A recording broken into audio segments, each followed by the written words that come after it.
예, 계속 은혜에 대해서 우리가 살피고 있습니다.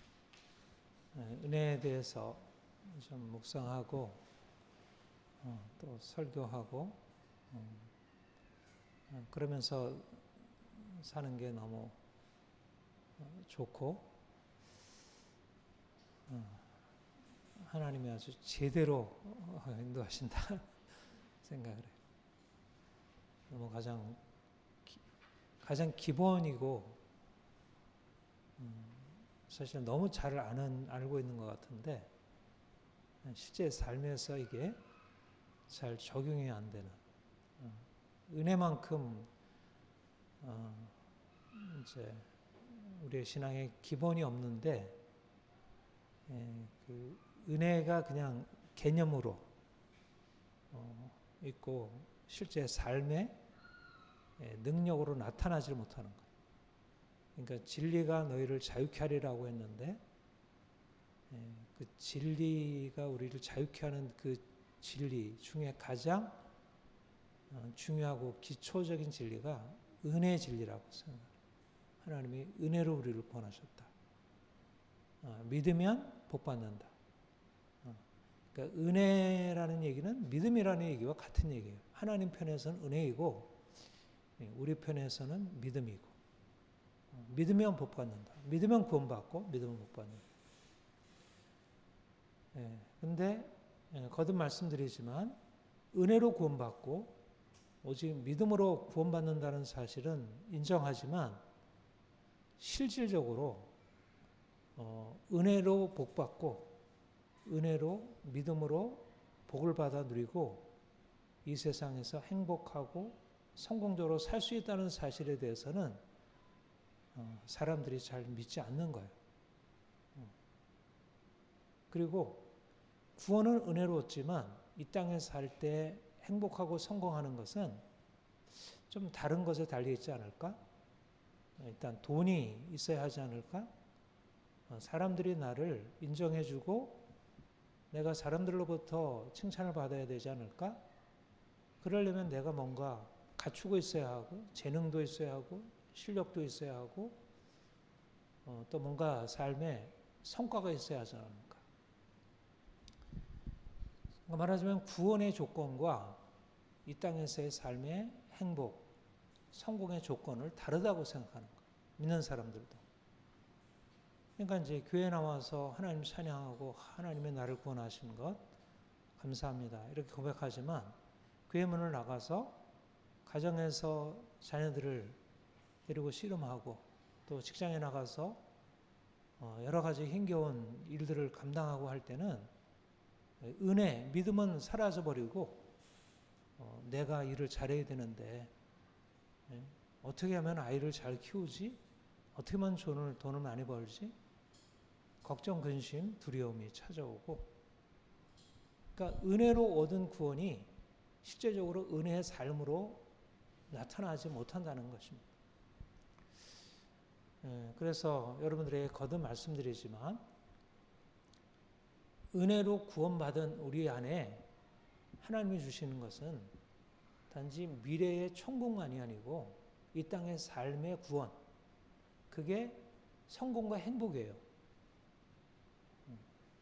우리가 성공과 행복이라는 말을 일반적으로 우리 그리스도인으로는 쓰지 않지만 그러나 그것을 이 세상적인 관점에서 보면 그리스도인들이 은혜로 말미암아 믿음으로 말미암아 성공적이고 행복한 삶을 살아가고 있음을 보게 되는 것입니다. 근데 믿는 사람들이 그런 믿지 않는 사람들이 돈을 많이 벌어서 또 일할 줄 아는 능력이 있어서 성공과 행복을 누리는 것에 비해서 믿는 사람들이 그런 증거가 없잖아. 그렇게 우리가 질문을 할 수 있고 그런 의심을 우리가 충분히 이제 갖게 되죠. 그런데 그것은 두 가지 원인이 있다고 생각해요. 하나는 일단은 사람들이 믿음으로 살지 않는다는 것, 은혜를 의지하고 있지 않다는 것과 그게 이제 1차적인 원인이고 또 하나는 사람들이 기대하는 성공과 행복이 주어지는 방식과 은혜로 말미암아 믿음으로 주어지는 방식이 좀 다른 거예요. 그러니까 내가 돈으로 성공을 하고 행복한 것은 그야말로 당장에 주어지는 것이 있고, 뭔가 그거는 일반적으로 많은 사람들이 알고 있는 거예요. 근데 믿음으로 은혜로 말미암는 것은 굉장히 어떻게 보면 어려운 것처럼 여겨져요. 그리고 당장에 사실 잘 나타나지 않고. 그러나 분명한 사실은 우리가 은혜 안에서 살게 되면, 믿음으로 살게 되면 분명하게 우리의 삶에 증거가 있다. 여러분, 믿는 사람과 믿지 않는 사람의 그 삶에서 나타나는 그 증거, 차이가 무엇이 있을까요? 저는 이제 성경에서도 그걸 보게 되고, 또 제가 느끼기도 그렇고, 또 우리 여러분들, 우리 정말 주님을 따라가는 성도들에게 경험되는 공통된 뜻이 뭐냐면 평안이에요, 평안. 우리가 샬롬 누리인데, 샬롬, 평화. 이게 믿는 사람의 평안, 삶의 증거라고 봐요. 여러분, 아이가 언제 평안하죠? 아빠, 엄마가 함께 있을 때. 아이에게 있어서는 다른 뭐 돈도 아니고, 먹을 것도 아니고, 게임도 아니고, 아빠, 엄마가 있어야 평안해요. 그러니까 사실 기본적으로 인생이 평안한 것은 하늘 아버지가 계셔요. 하나님의 은혜가 있으면 평안해요. 돈이 없을 수도 있고, 내가 게임을 못할 수도 있고, 내가 야단 맞을 수 있어도 아빠가 엄마가 있는 아이는 결국 기본적으로 평안을 누리고 있어요. 근데 뭐 이것저것 다 할 수 있지만 아빠 엄마가 안 계셔. 그러면 아이는 고통스러워요. 불안해요. 은혜의 능력이 무엇일까? 믿음의 능력이 무엇일까? 바로 아이가 누리는 평안과 기쁨이에요. 자유함이에요. 왜 믿는 사람들에게 증거가 없겠어요? 우리가 하나님을 정말 믿는데, 공중나는 새를 보라. 심지도 않고 거주도 않지만 하늘 아버지께서 기르시나니 너희는 이것들보다 귀하지 아니하니. 들의 백합화를 보라. 길쌈도 아니하고 수고도 아니하지만 하늘 아버지께서 입히시나니 너희는 하물며 너희일까 보냐. 사실 우리가 하늘 아버지, 그 은혜 안에서 살고 있는데, 그 하나님을 믿고 있는데, 우리 인생의 염려, 두려움, 인생의 수많은 고통, 그런 것들이 왜 우리를 장악하고 있겠어요? 그런 것이 없다는 게 아니고 그것이 분명히 있지만, 그러나 그것이 우리의 삶을 지배하지 않는다. 믿는 사람이라고 해서 삶에 어려운 조건이 주어지지 않는다는 보장이 없죠. 오히려 더 많을 수 있어요. 그러나 다른 것은 하늘 아버지가 계심으로 그 은혜가 우리의 삶을 이끌어가므로 그런 것에 의해서 장악되지 않는다. 그래서 기본적으로 우리가 믿음으로 사느냐 믿음으로 살지 않느냐의 차이, 그것은 바로 우리 안에 세상에 알지 못하는 평안이 있는가. 아무것도 염려하지 말고 감사함으로 너희 구할 것을 구하라. 그리하면 지각에 뛰어난 하나님의 평강이 너희 마음을 다스리라. 그렇게 말씀했어요. 성령께서 오셔서 세상이 줄 수 없는 평화를 주시겠다고 약속하셨어요. 왜 사람들이 이런 놀라운 은혜가 예비되어 있는데 왜 이것을 누리지 못할까요? 은혜란 내가 아니요 하나님이 하셨다는 것. 그러니까 이 말은 어린아이로서는 너무나 당연한 얘기고, 어린아이에게 있어서는 그거는 너무나 귀한 말씀이에요. 그렇구나. 내가 아니고 엄마 아빠가 다 해주셔. 어린아이는 평안을 누릴 수 있어요. 그런데 우리 믿는 사람들은 내가 아니요 하나님이 하셨다는 사실들이 잘 적응이 안 되는 거예요. 왜냐하면 이제까지 너무 오랫동안 하나님이 하신다는 것, 은혜가 한다는 것을 붙들고 살기보다 내가 인생의 주인 되어서 내가 주체가 되어서 살아왔기 때문에 그래서 내가 아니요 하나님이시라는 사실을 머리로는 인정하지만 실제적인 삶에 들어가면 내가 어떻게 하지?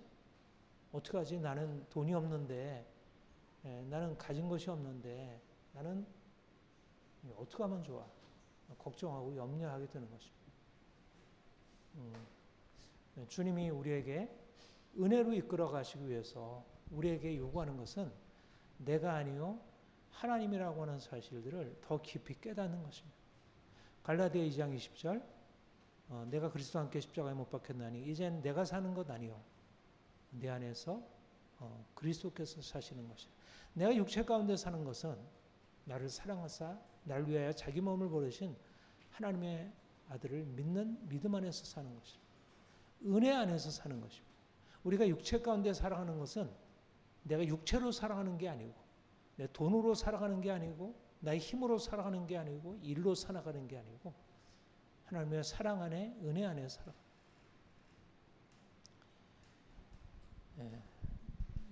우리 안에 이런 사실은 쉽지 않아요.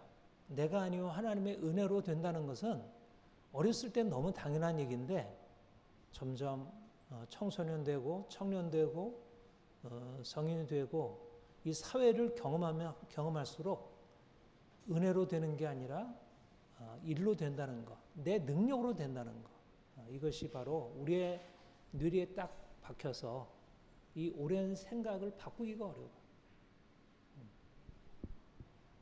그래서 주일날 들은 말씀이 우리의 평일에 일주일 동안 살아갈 때, 가정에서 아이들과 씨름할 때, 회사에서 나가서 직장 동료들과 상사와 씨름할 때 그게 적용이 돼야 돼.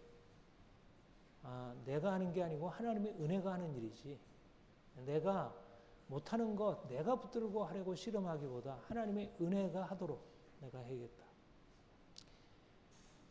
광야, 제가 광야 설교를 아주 저의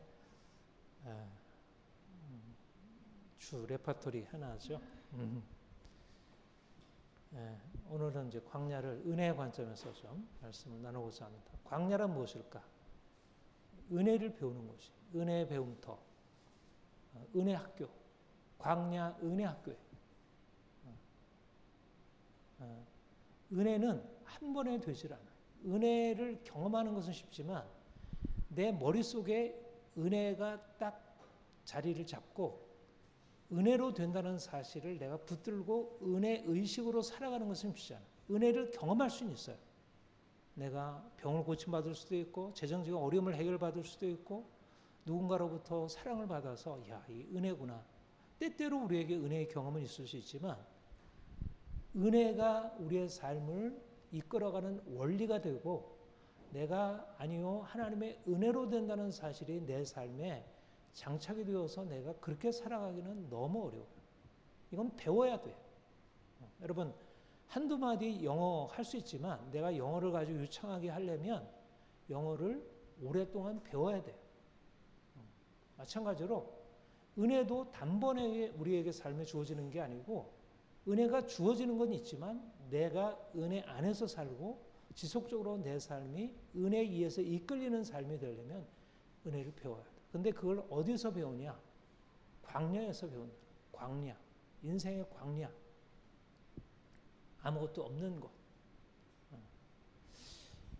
이 신명기 8장에서 광야의 의미를 이제 우리에게 너무 잘 말씀했죠.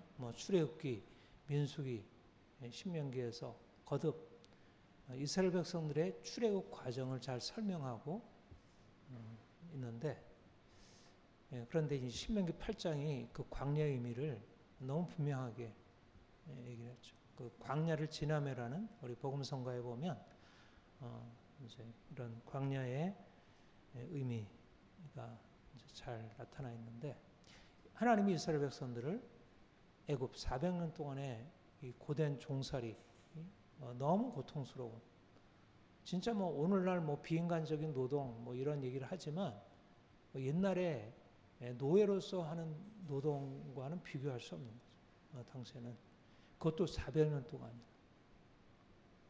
그런데 하나님이 그들의 고통 가운데 부르짖음을 들으시고 모세를 통하여 그들을 건져내셨어요. 엄청난 기적을 행하시고 홍해를 가르시고 건져내셨어요. 이야, 하나님이 너무너무 놀라운 분이다. 하나님의 능력, 하나님의 기적, 하나님의 그 크심을 그들은 경험하고 광야로 들어왔어요. 야, 이제 하나님이 함께 하신다면 우리가 가나안 적국거리는 땅에 들어가서 이 하나님이 약속하신 복을 누리러 살아가는 것은 하등의 문제가 없겠구나. 그런데 그들에게 주어진 것은 하나님의 능력 안에서 모든 부와 풍요를 누리는 것이 아니라 광야에 이전보다 훨씬 못했던 애굽이 종살이였지만 그래도 그것은 종살이하면서라도 나일강, 이게 굉장히 그 비옥한 땅이거든요. 그러니까 요즘에 우리가 비 오고 이러면서 막 이제 식물 자라는 거 보잖아요. 그러니까 아무리 이제 뭐 삶이 가난한 사람이라 하더라도 그 비옥함이 노예라고 하더라도 그 비옥함 가운데 누리는 게 있어요. 그리고 이제 이스라엘 백성들이 그렇게 원망하잖아요. 하나님, 모세에게 막 원망하기를 우리가 애굽에 살 때는 이렇게 광야에서 아무것도 못 먹고 굳이 하늘에서 그냥 만나만 이것만 내리는 거 먹지 않았다고. 그때는 고기도 먹고 부추도 먹고 뭐 파 뭐 이런 거 다 먹었다. 맛있는 거 다 먹었다고. 근데 이게 도대체 이게 뭐냐? 말하자면 애굽은 종살이지만 풍요를 누리는 곳이.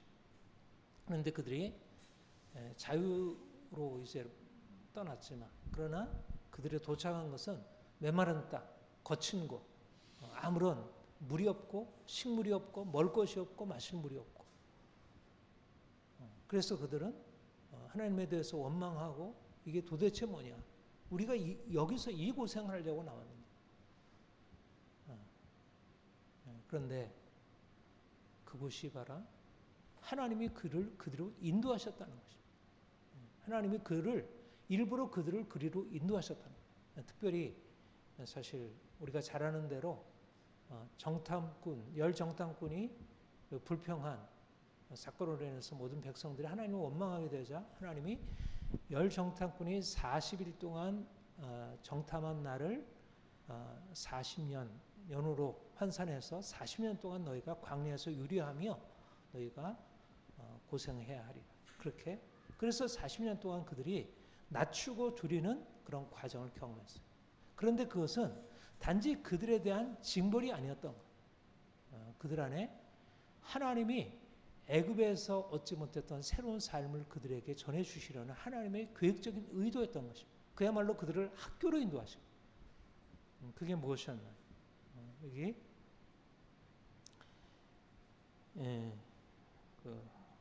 3절 너를 낮추시며 너를 줄이게 하시며 또 너도 알지 못하며 내 주상도 알지 못하던 만나를 내게 먹으신 것은 사람이 떡으로만 사는 것이 아니라 여호와 입에서 나오는 모든 말씀으로 사는 줄 내게 알아 하십니다. 하나님이 너를 낮추시며 너를 줄이게 하셨다. 그리고 너를 만나를 먹으셨다. 사람이 떡으로만 사는 것이 아니요 하나님의 입으로 나오는 모든 말씀으로 사는 것이다. 떡과 만나의 차이가 뭘까요? 떡과 만나의 차이. 떡으로만 사는 게 아니요 하나님의 입으로 나오는 모든 말씀으로 하늘에서 내리는 만나로 살게 된다. 이게 이제 이스라엘 백성들의 새로운 경험이에요. 애굽에서는 풍성한 떡, 많은 곡식, 야채, 과일들이 있었고 그래서 풍성한 떡, 먹거리가 충분히 있었는데 이제 광야에 들어와서는 그거는 끝나고 이제 하늘에서 만나가 내리고 하나님 말씀이 그들을 이끌어가요. 차이가 뭘까요? 만나와 떡의 차이가. 떡은 내가 수고해서 일해서 얻는 거예요. 그리고 만나는 하늘에서 하나님이 주시는 것이에요. 하나님이 이스라엘 백성들을 광야로 이끌어 가신 것이 무엇일까? 그곳에서 줄이게 하신 이유가 무엇일까? 그들로 하여금 떡으로 사는 인생, 자기가 일해서 수고해서 얻는 인생과 다른 인생, 하늘 아버지가 내려주시는 것으로 마치 공농자는 새를 보라, 들의 백합화를 보라. 그들은 하늘 아버지가 기르시고 입히시는 것처럼 그들로 하여금 이제 그들이 수고하여 애쓰는 것으로 먹고 누리는 인생이 아니라 하늘 아버지께서 그들에게 허락하시는 그 은혜로 공급되는, 그들은 아무것도 한 것 없지만 하늘에서 그냥 만나가 떨어지면 그 만나를 그냥 주워서 먹고 그것을 40년 동안 그렇게 한 거예요. 그러니까 그들의 뇌리 속에 야, 내가 열심히 나가서 씨 뿌리고 물 주고 김 매고 뭐 가지 쳐주고 뭐 이런 일을 해야지 내가 잘 먹고 내가 잘 열심히 일을 해야 돼. 소 치고 양 치고 이렇게 해야지 열심히 일해야 돼. 집 짓고 뭐 이렇게 열심히 해야 돼. 말하자면 그들의 오랫동안 박혀있는 생각은 내가 하는 일에 따라서 내가 많이 먹을 수 있고 내가 하지 못하면 내 인생은 가난하고 병들 수밖에 없다고 그렇게 생각했는데 광야에 들어가서 그들에게 새로 주어진 경험은 내가 하는 게 아니고 네가 열심히 노력해서 하는 것이 아닌 하늘 아버지께서 하늘에서 내려주시는 만나로 사는 인생입니다. 이것이 이스라엘 백성들에게 광야에서 하나님께서 말씀한, 다시 말하면 그들이 일에서 얻는 인생이 아니라 하나님의 은혜로 사는 인생, 떡으로만 사는 것이 아니요 하나님의 입으로 나오는 모든 말씀으로 사는 인생, 내가 주체가 되어서 무엇을 행해서 내 삶이 평안하고 행복한 것이 아니라 하늘 아버지께서 내가 행한 것이 없이 하늘 아버지께서 행하심으로 값없이 누리는 인생을 그들에게 살게 하신 것입니다. 그러니까 바로 하나님이 이스라엘 백성들에게 가나안 땅에 들어가셔서 모든 것을 부욕해 누리기 전에 그들이 알아야 할 레슨, 그들이 알아야 할 가장 중요한 것만이 아니라 내가 아니고 하나님의 은혜로 된다는 사실을 그들이 배워서 알아야 한다는 거예요. 말하자면 오랫동안 내가 하는 것이고 내가 열심히 일을 해서 해야 내 삶이 누려진다는 것을 그렇게 생각해 왔는데 이제 너희가 하는 것이 아니고 하늘 아버지께서 주시는 것으로, 너는 그러니까 어디를 바라보냐면 내가 열심히 어떻게 나가서 많은 것을 벌까, 내 생각 이러저러한 궁리를 할 게 아니라 하늘 아버지께서 나에게 무엇을 주시려나 하늘을 바라보고 그분을 의지하도록 믿음으로 살아가도록 그 은혜가 삶을 이끌어가도록 삶의 새로운 생활 방식이 주어진 것입니다. 그렇게 해서 이스라엘 백성들이 광야 40년을 통하는 동안 그들은 굶지 않고 줄이지 않고 하늘 만다노, 그리고 샘물이 먹을 것이 없어 불평하자 하나님께서 그들에게 반석에서 샘을 내게 하셔서 그들로 하여금 마시게 하시고, 또 고기가 없다고 하니까 하늘에서 메추라기를 보내시고, 또 뜨거우니까 하늘에서 구름 기둥으로, 밤에는 불 기둥으로, 이렇게 하면서 그야말로 하나님이 직접적인 임재를 통해서 그들에게 자연적으로 주어져 있는 것, 그들이 열심히 해서 하는 것과는 다른 차원의 하나님의 임재, 하나님의 다스리심, 통치, 그분의 행하심이 그들의 삶에 나타나기 시작한 것. 말하자면 광야가 아니었다면 그런 것은 주어질 수도 없고 주어질 필요도 없고 그것이 오면 오히려 그들의 삶을 곤란케 했을 것입니다. 그러나 광야에는 그들에게 먹을 거, 입을 거, 쓸 것이 아무것도 없는 곳에서 말하자면 유일한 대안이었는데 바로 그 유일한 대안을 통해서 하나님은 자기 자신을 알리시고 그들이 이제까지 알지 못했던 새로운 차원, 하나님이 계시고 하나님이 우리의 모든 것의 주관자이시고 그분으로부터 떡이 없을지라도 하늘 아버지께서 하늘로부터 공급하시는 것이고 내가 그분을 의지하며 살아가는 것이고, 그러니까 무엇을 먹으며 무엇을 먹을까 마실까 무엇을 입을까 염려하는 인생을 살지 않고 이제는 하나님을 의지하여 그가 어떻게 내게 채우실까 하는 것으로 살 수 있게 되는 것이죠. 그랬을 때 40년 동안 내 의복이 헤어지지 아니하고 내 발이 부르트지 아니하니 하나님의 그야말로 돌보시는 은총 안에서 메마른 땅을 종일 걸어가도 피곤치 아니하는 그런 인생을 살게 되었습니다. 바로 광야가 겉으로 드러난 의미와 그 안에 하나님이 가지고 있는 의미가 다른 것입니다. 광야의 의미는 메마르고 줄이고 그래서 인생이 너무 고통스럽고 늘 걱정해야 하고 염려해야 하는 그런 장소를 해줄 수밖에 없어요. 그래서 이스라엘 백성들이 처음에 원망하고 불평할 수밖에 없었어요. 두려워할 수밖에 없었어요. 그런데 그것은 단지 자신들이 필요한 것이 없는 곳이 아니라 하나님의 은혜가 있는 곳, 하나님의 은혜로 말미암아 샘에서 물이 나오고 하늘에서 만나가 떨어지고 메추라기가 떨어지고 그리고 그들의 삶의 모든 것이 공급되는 곳, 전혀 우리가 생각할 수 없는 차원이 열려져서 이 하늘에 이 땅의 모든 것의 근원 대신 하늘 아버지께서 직접 다스리는 그곳을 경험하는 것. 그러니까 광야는 그런 의미에서 애굽보다 어떻게 보면 가나안보다 더 중요한 것이에요. 왜냐하면 하나님을 만나는 곳이니까. 내가 하나님을 알지 못한다면 애굽은 물론이거니와 가나안 땅조차도 사실상 우리에게 축복의 장소일 수 없어요. 그런데 광야를 통해서 인생이 아무것도 없는 곳, 내가 아무것도 할 수 없는 곳에서 비로소 하늘 아버지께서 우리의 삶을, 내 삶을 다스리시고 주관하신다는 사실을 깨닫게 되면서 우리 인생이 새롭게 바뀌게 되는 거예요. 여러분, 우리의 삶에 거듭되는 수많은 광야들이 있어 왔고 지금도 그런 광야들이 지속되고 있습니다. 재정적으로 돈이 있어야 하는데 돈이 없고, 아이들이 말을 너무 안 듣고, 아이들이 여러 가지 삶의 고통을 겪고 있고, 그리고 부부간에 문제가 있고, 또 직장에서 이러저러한 힘겨움이 있고, 또 내 마음에 오래된 상처가 있고, 또 주위에 있는 사람들을 통해서 너무나 억울한 일을 당하게 되고, 인생은 광야 없는 인생이, 광야가 지난 인생은 사실 어떤 의미에서 큰 광야가 지나고 보다 작은 광야이지, 아무튼 광야 없는 인생은 없어요. 평생을 어떻게 보면, 그래서 사실 우리 인생길을 애굽이라 할 수도 있고 광야라 할 수도 있고 가나안이라 할 수도 있고, 그런데 인생의 비유, 인생의 은유 중에서 가장 큰 것이 아마 광야라 할 수 있을 거예요. 그만큼 겹된 것이 많은, 오늘같이 풍요한 세상 속에서 뭐가 광야냐 싶지만 여전히 인생은 광야인 것을, 여전히 인생은 유한한 존재이고 유한한 것 가운데 그야말로 가시와 건곤기가 나고 고통스러운 일이 계속되는 것이라. 그러니까 우리가 하나님을 알지 못한다면 원망과 불평, 두려움과 염려로 그것을 만날 수밖에 없지만, 그러나 그 가운데서 불기둥과 구름기둥으로 우리 가운데 임재하시는 하나님을 만나게 되고 그분의 말씀을 듣게 되고 그가 내려주시는 만나를 경험하게 되고 그가 반석에 내시는 샘물을 경험하고 그의 은혜를 경험할 수 있게 된다.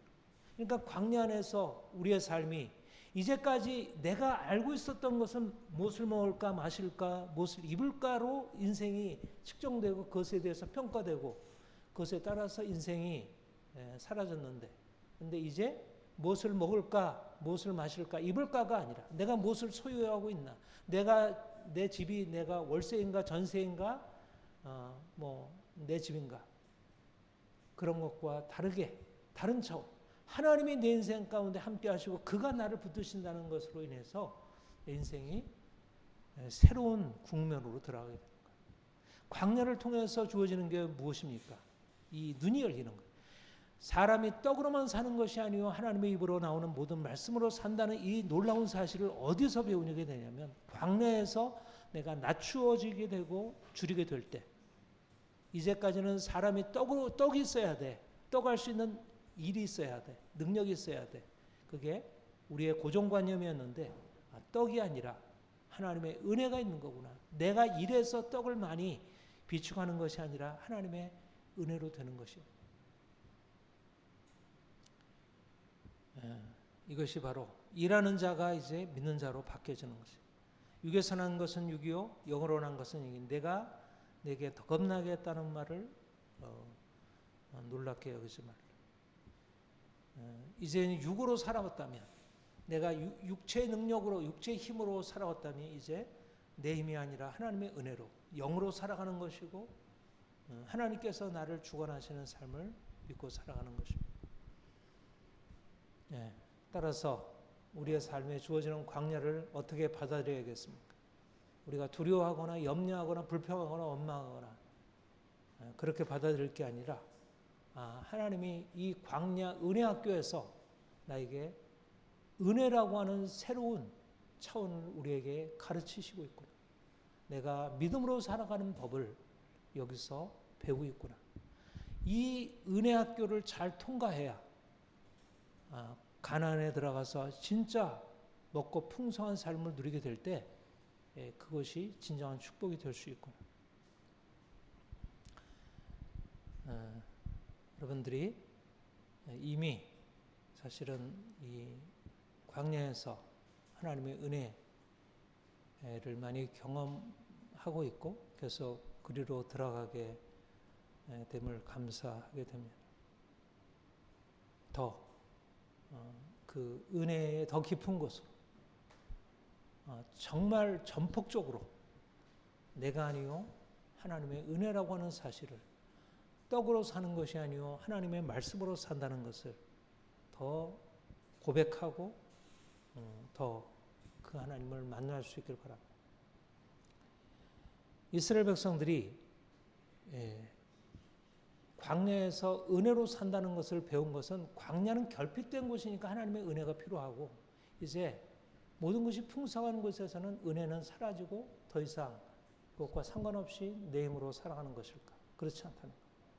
중요한 것은 광야가 직접적으로 은혜가 필요한 것이고 그래서 광야에서 은혜를 배우게 되지만 그러나 광야에서 배운 은혜의 원리는 단지 광야만을 위한 게 아니라 바로 그것을 가지고 가나안에 들어가서 가나안의 그 모든 것이 풍성한 젖과 꿀이 흐르는 그 땅에 들어가서 은혜로 살아야 한다. 이게 중요해요.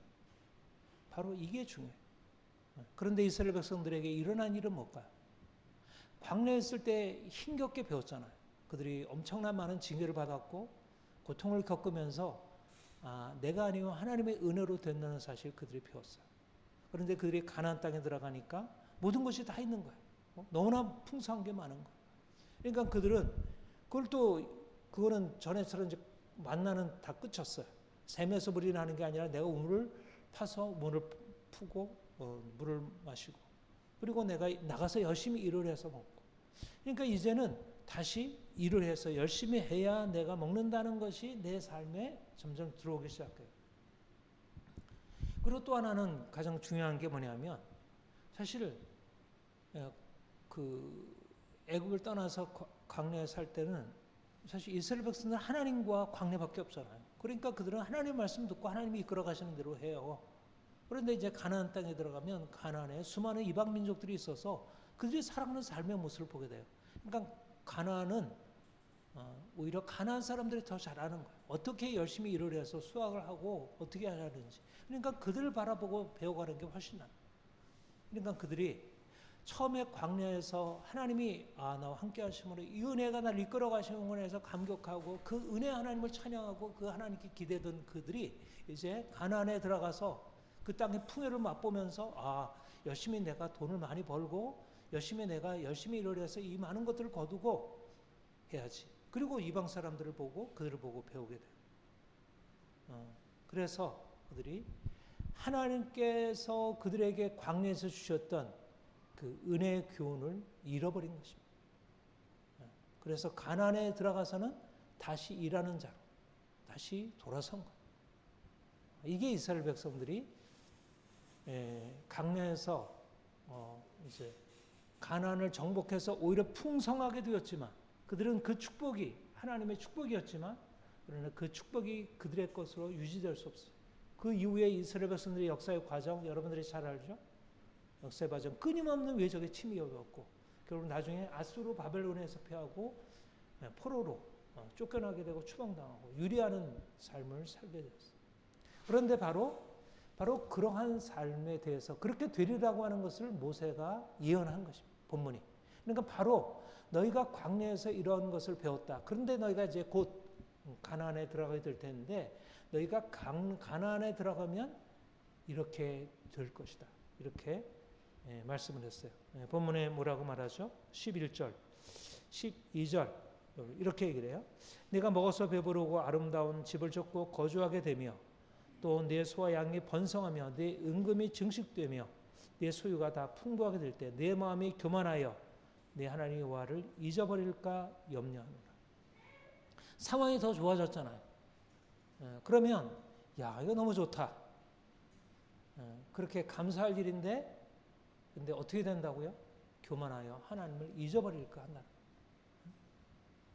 이게 이스라엘 백성들이 일어날 일이었는데 실제적으로 그 일이 일어난 것이죠. 그리고 뭐라고 얘기를 하냐면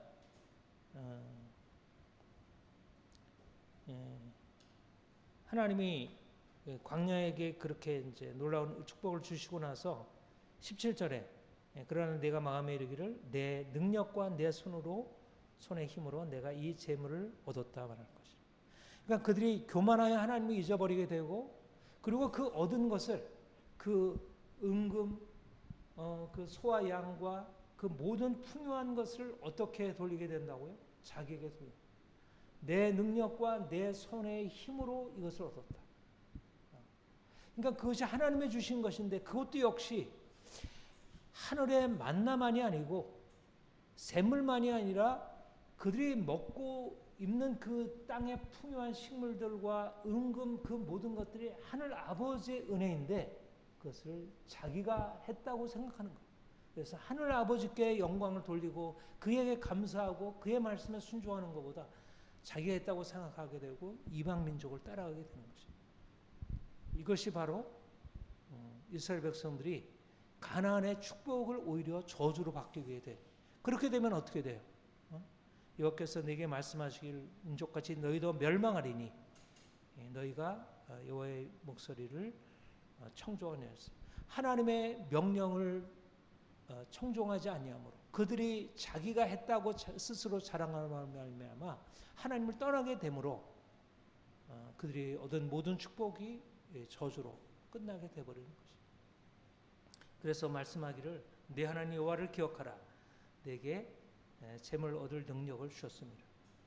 중요한 것은 그들이 하나님이 주신 축복을 받고서 그것이 스스로 교만해져서 하나님을 떠나게 되므로 멸망 가운데 나가게 되었다. 하나님께서 그들에게 말씀하시기를 너희가 여호와를 기억하라. 중요한 게 뭐냐면 가나안에 들어가서 여호와를 기억하는 게 중요하다.